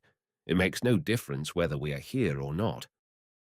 At last, the honourable usher of the royal court came out of the palace. He saw the birds standing before him without a feather or a hair, utterly travel-stained, crippled and stupefied. "Who are ye?" he asked. "Where do you come from, and what brings you here? What is the name of your tribe, and of what use are you, a handful of bones, to the world?" "We have come here," said the tiny beings, "because we are anxious to be admitted to the presence of the Simurgh and to do him homage as our king. It is a long, long time since we started on this journey, and only 30 of us have survived out of millions. We have come all the way full of hope that we shall be admitted to the royal presence." The chamberlain replied, "Whether you exist or do not exist is immaterial to the sovereign of eternity. Millions of worlds filled with myriads of creatures are like an ant at the door of the king. What, then, will your place be before him? Better return, O handful of paupers." The unfortunate pilgrims were so disappointed at this reply that they nearly died. They began to weep and lament and said, "If we have not permission to reach the court of the Simurgh, we have no desire to retrace our steps. Will the great king reject us with contempt upon this road? Can such an insult proceed from him, and if it does, will it not turn into honor?" So fervent was their grief, so heartbroken their lamentation, that they were admitted to the presence of the sovereign. But first of all, a register was placed before them, in which every detail of the deeds that each one of them had done, or had omitted to do, from the beginning to the end, was carefully entered. Seeing this list of transgressions, they were annihilated and sank down in confusion, and their bodies were reduced to dust. After they had been thus completely purged and purified from all earthly elements, their souls were resuscitated by the light of His Majesty. They stood up again, dazed and distracted. In this new life, the recollection of their transgressions was completely effaced from their mind. This was Baka after Fana, immortality after perishability, life after life's loss, eternal existence after extinction. Now the sun celestial began to shine forth in front of them, and lo, how great was their surprise! In the reflection of their faces, these 30 birds of the earth beheld the face of the celestial Simurgh. When they cast furtive glances towards the Simurgh, they perceived that the Simurgh was no other than those self-same 30 birds. In utter bewilderment, they lost their wits and wondered whether they were their own selves or whether they had been transformed into the Simurgh. Then, to themselves, they turned their eyes, and wonder of wonders, those self-same birds seemed to be one Simurgh. Again, when they gazed at both in a single glance, they were convinced that they and the Simurgh formed in reality only one being. This single being was the Simurg, and the Simurg this being. That one was this, and this one was that. Look where they would, in whatever direction, it was only the Simurg they saw. No one has heard of such a story in the world. Drowned in perplexity, they began to think of this mystery without the faculty of thinking, but finding no solution to the riddle, they besought the Simurg, though no words passed their lips, to explain this mystery, and to solve this enigma of I and thou. The Simurg thereupon deigned to vouchsafe this reply to them. The Son of my Majesty is a mirror. Whoever beholds himself in this mirror sees there his soul and his body, sees himself entire in it. Soul and body see soul and body. Since you, 30 birds, have come here, you find 30 birds in the mirror. Had you been 40 or 50, you would have beheld 40 or 50. Completely transformed though you be after your journey, you see yourselves here as you were before. At the beginning of your journey, you were numerous, but only 30 of you are able to see me, and what you see is your own selves. How can any frail human being approach my presence? How can an ant's eye be lifted to the Pleiades? Has anyone ever seen an insect lifting up an anvil or a gnat seizing an elephant with its teeth? All that you have known and seen is neither that which you have known nor that which you have seen. What you have said or heard is neither this nor that. If you have succeeded in crossing the valley of the spiritual road, if you have been able to do good deeds, you have only acted under compulsion from me, and you have thus been able to see the face of my essence and of my perfections.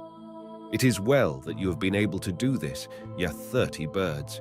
Remain bewildered, impatient, and astonished. As for me, I am more than 30 birds. I am the very essence of the Simurg. Annihilate yourselves in me joyfully and gloriously, so that you find yourselves in me. Thereupon the birds lost themselves forever in the Simurg. The shade thus vanished in the sun. Neither the traveller remained, nor the guide, nor the path. Finding the Simurg, they found themselves, and the riddle of I and thou was solved. The end.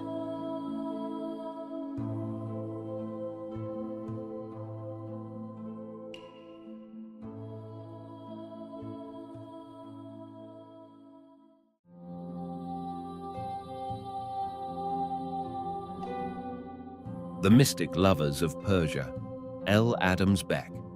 It is impossible, though I have purposely avoided dealing with the philosophies of the Nearer East, to avoid the Sufi philosophy of Persia, partly because the Persians are a distinguished branch of the ancient family from which we and they alike descend, but still more because they had gazed into the same great mirror as the originators of the earliest Vedas, and had carried with them in their own wanderings a dimmer conception of that light. This is seen in the teachings of their prophet Zoroaster. I have not written of this religion and its sacred book, the Avesta, for neither can really lay claim to the title of philosophy, and high and ennobling as are the moralities, the framework is so Vedic that the distinctions are scarcely of importance except to the Oriental scholar. The languages of the Veda and Avesta are more closely related to each other than are any other languages of the allied races, and may be described as dialects of the same tongue. For those who wish to study Zoroastrianism and the still more interesting worship of Mithra, a Vedic sun god, which at first bid fair to conquer Europe, and I strongly recommend the study of both, the names of useful books are given in the bibliography.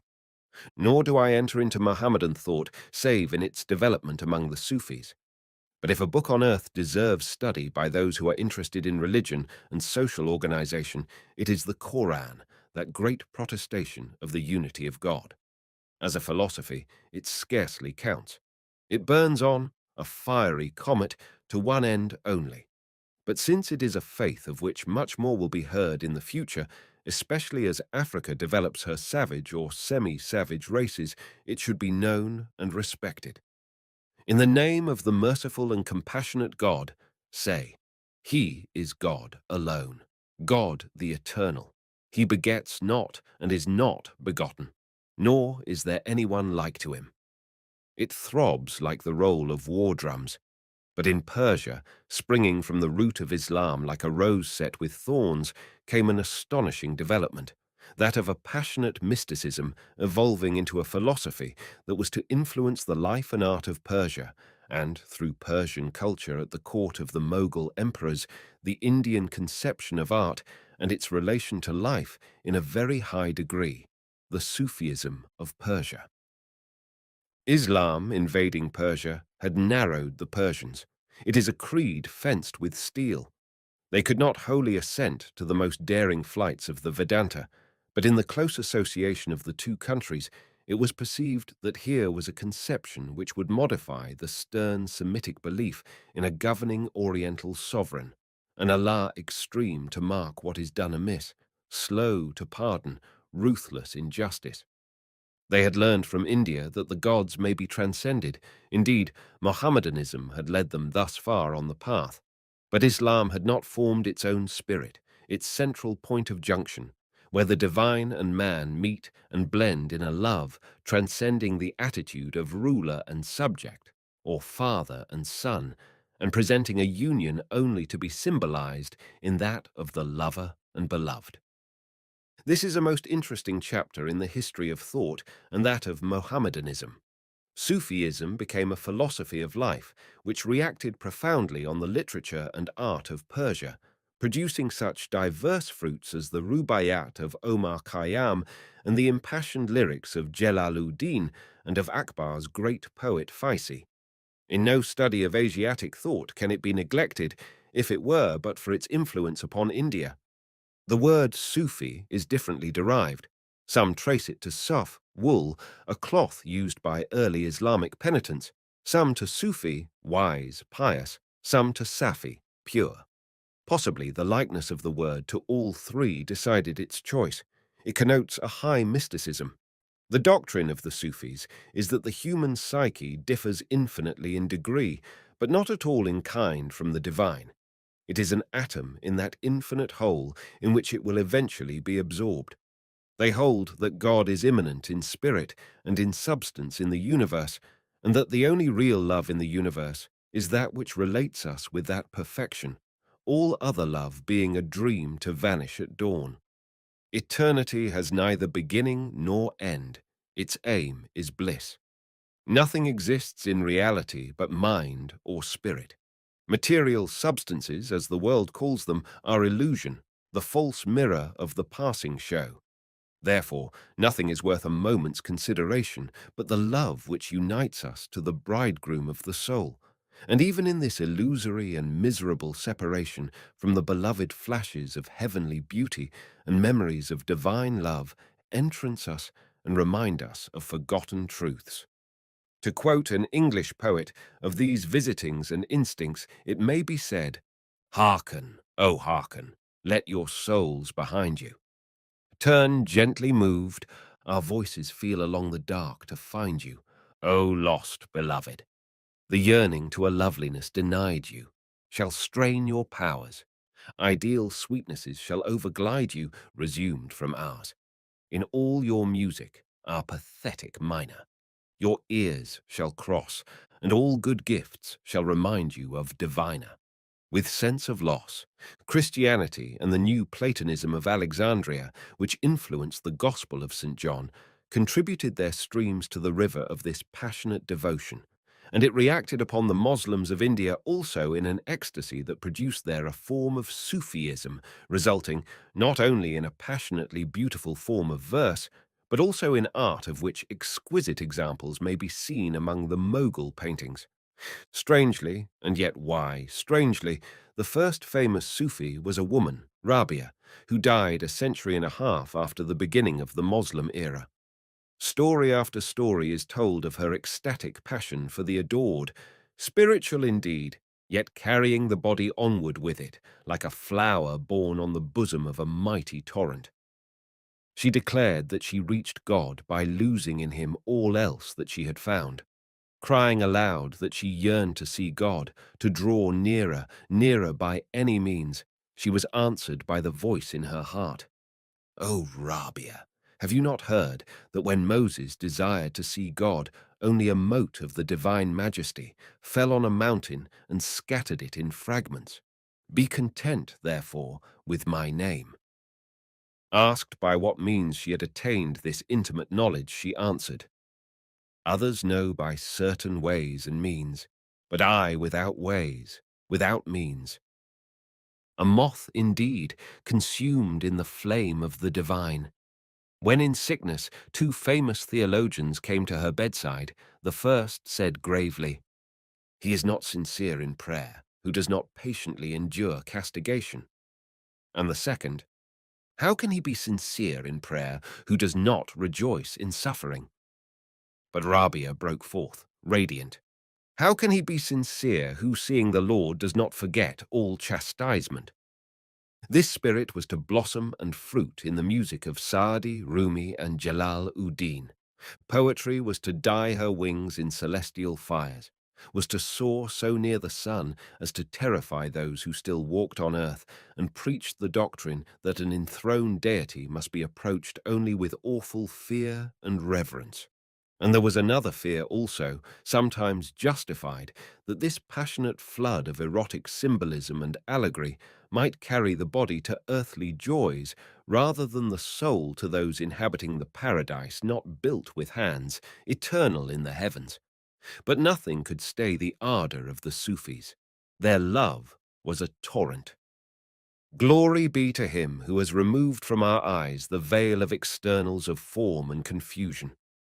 The fakirs of India are descendants of these men, and in the Nearer East, the dervishes, a word which signifies poor, performing their giddying whirlings, are all that are left to represent that jubilant outrush of soul and spirit to the divine, which made great saints, great poets in Persia and India. They owned that what they had seen and experienced was beyond all human speech. In an image of Sa'di's, the flowers which a lover of the one had gathered in the garden of paradise so dizzied him with their fragrance that they fell from his hand and faded. How could he share them with others? How could he tell in words what he had seen? Jalal-ud-Din, the writer of that famous book, the Mesnevi, said of it, This book contains strange and rare stories, lovely sayings and profound indications, a way for the holy, a garden for the pious. It holds the roots of the faith and treats of the mysteries of certain knowledge. The miracle of this conquering love is that Islam, so hard and austere in its approach to a hard and austere master, accepts this spiritual book as second only to the Quran. That Muhammad would have approved these later developments is impossible to suppose. He dwelt much on the outward aspects of the faith and slightly on the inward.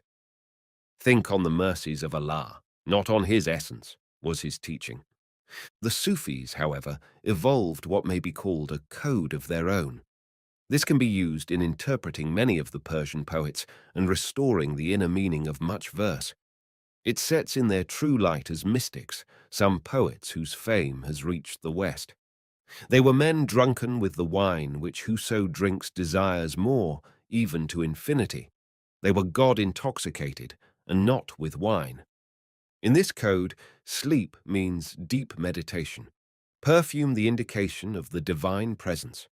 Kisses and embraces are the mystic union of divine love. Idolaters are not the infidels, but men who in a lower stage of evolution do not recognize the one immanent presence, and who take Allah for the personal God and sovereign creator with whom Christians are familiar in the Jewish Old Testament. Wine means spiritual knowledge, intoxication, ecstasy. The wine cellar is the spiritual guide, in India, the guru, and the tavern is the cell where the seeker becomes drunken with the drink divine. Beauty is the perfection of the divine. Tresses are the expansion of his glory, and the lips of the beloved are his inscrutable mysteries. The black mole on the cheek of the beloved stands for the point of perfect union. For the black mole on the cheek of my beloved, I would give the cities of Bokhara and Samarkand. Throughout Asia, with the exceptions of China and Japan, the love of man and woman is the symbol of perfect union with the divine.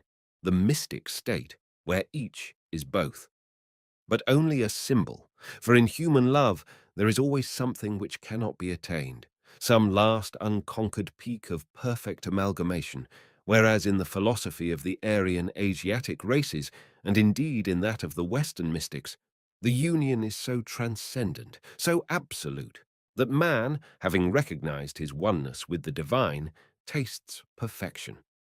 I am that, says the Indian mystic philosophy, and no mystic East or West but echoes the cry of bliss. Barrow, the well-known English divine, sums up the philosophy of the Sufis as though he had been one of them. I condense. Love is the sweetest and most delectable of all passions, and when by the conduct of wisdom it is directed in a rational way towards a worthy object, it cannot do otherwise than fill the heart with ravishing delight. Such, in all respects, superlatively such, is God. Our soul, from its original instinct, verges toward him and can have no rest until it be fixed on him. He alone can satisfy the vast capacity of our minds and fulfill our boundless desires. He cherishes and encourages our love by sweet embraces. We cannot fix our eyes upon infinite beauty. We cannot taste infinite sweetness without perpetually rejoicing in the first daughter of love to God, charity towards men. Here East and West certainly meet. It is the belief of the Sufi, as of many mystics, that such contact sets the soul above the earthly law of good and evil. This does not mean that this or any philosophy will permit a man to imbrute himself, but simply that he whose soul is exhaled into the divine, as the sun drinks up a dewdrop, is no longer subject to what may be called the 10 Commandments, for he forgets and transcends them, being lost in that love of the divine, which can inspire nothing but passionate longing to resemble its object. His every instinct walks the divine way. In this spirit, the Christ dissolves the 10 prohibitive commandments into the 2 affirmative ones, the love of God, the love of man. For whoso walks in that light has outpaced the law of prohibitions. There is a fine translation by Fitzgerald, the translator of Omar Khayyam, of Salaman and Absal by the Persian poet Jami, which expresses the conception that all earthly love and beauty are rays of this sun. That men suddenly dazzled lose themselves, in ecstasy before a mortal shrine, whose light is but a shade of the divine, not till thy secret beauty through the cheek. Of Layla smite doth she inflame Majnun, for loved and lover are not but by thee, nor beauty, mortal beauty, but the veil. Thy heavenly hides behind, to thy high individuality. No entrance finds, no words of this and that. Do thou my separate and derived self. Make one with thine essential. Leave me room, on that divan which leaves no room for twain. Yet in these beautiful words, the student of the Vedanta sees one great difference between the two philosophies. Jami speaks of his separate and derived self. That position the Vedanta cannot acknowledge. There is no separate or derived self. Sufism postulates the approach to God and the passionate union with his perfection, as of the lesser drawn by a magnet to the greater and henceforth clinging to it indivisibly. In the Vedanta philosophy, man has but to open the eyes of his soul to know that he was, is, and shall be divinity itself, one and indivisible, not dividing the substance, if such a word as substance may be used. In Sufism, the attitude is that of the unity of a perfect marriage, husband and wife, who in Homer's great words are of one mind in a house. In the Vedanta, there was one, there is one, and but one. Mohammedanism needed this high conception to soften its masculine austerity. It is the garden of God that blossoms on the rocks of the mountain. It may be lamented that this spirit has not persisted and that it does not consistently inspire the Quran. Had it done so, the deep cleavage between Moslem and Vedantic thought in India might to a certain extent have been bridged. It is interesting to consider the experience of Ibn al-Farid, an Arab born in Cairo in 1182, for it appears to coalesce with the Vedantic law of Shankara and also with some European feeling after the supernormal modes of expression. I refer the reader to Professor James's Varieties of Religious Experience. Ibn Farid finds three modes. First, normal experience, which he calls sobriety. This is the common experience of man as distinguished from the consciousness of plant or animal life. Next, what he calls intoxication, the state of God, possession, and the high rapture that follows realization of the divine. Both these are normal though distinguished in degree. The third state is induced by intoxication, but intoxication does not always produce it. This third state is the state now called cosmic consciousness, which Ibn Farid names the sobriety of union. This naturally is rare. In it, as in a mystical, tranquil, luminous perception, the soul is wholly united with God. As Mr. Nicholson puts it, the mystic in the first stage is aware of himself as an individuality distinct in humanity from divinity. In the second, every distinction between creator and creature has vanished. In the third, he is aware of himself as one with the creator. In the famous poem of Ibn al-Farid, he writes from this deific point of perception. There is no speaker but tells his tale with my words, nor any seer but sees with the sight of mine eye, and no listener but hears with my hearing, nor of any but grasps my might. And in the whole creation there is none but myself that speaks or sees or hears. Here is the absoluteness of the divine nature realized in the passing away of the human nature. For the writer speaks of himself as God. There is a mystic of the Sufi order whose perception took so high a form that it must be remembered in any record of the mystic philosophic side of Islam. An artisan, a wool carder, and hence called Hallaj, he was credited with supernormal powers, and because of what was considered heresy by Orthodox Muslims, was tortured to death in the year 309 of Mohammed. "I am God," he cried, and devout Muslims were unable to attain these higher ranges of philosophy. That fatal sentence occurs in his book, the Kitab al-Tawasin, which sets forth his teaching and exercised undying influence in Islam. I am he whom I love, and he whom I love is I. We are two spirits dwelling in one body. If you see me, you see him, and seeing him, you see us both. Strangely, it is in Jesus, not in Muhammad, he sees the representative of God, and still more singular, he sees in Iblis, the Satan of Islam, a witness to the divine unity. In the Quran, it is told that Allah bid the angels worship Adam. Iblis, then named Azazel, refused. I am more excellent than he. Thou hast made me of fire and him of clay. And Satan, or Iblis, was cast into hell, even as the emperors Akbar or Jehangir might have cast him into torture, for Allah is a true Oriental sovereign. But Hallaj relates that Iblis cried aloud to Allah, Wilt thou not behold me whilst thou art punishing me? And Allah answered, Yes. Then, said Iblis, do unto me according to thy will. Thy beholding me will destroy all consciousness of punishment. Such is love. And elsewhere, being reproached for disobedience as regards Adam, Iblis answers, It was no command, but a test of his unswerving devotion to the divine. Therefore, Hallaj makes Iblis declare, Even in refusing to obey thee, I glorified thee.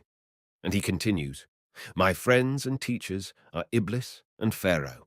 Iblis was threatened with hell fire and yet did not recant. How could he adore any but God? Pharaoh was drowned, yet did not recant, for he would not acknowledge anything between him and Allah. And I, though I am killed and crucified, and my hands and feet cut off, I do not recant.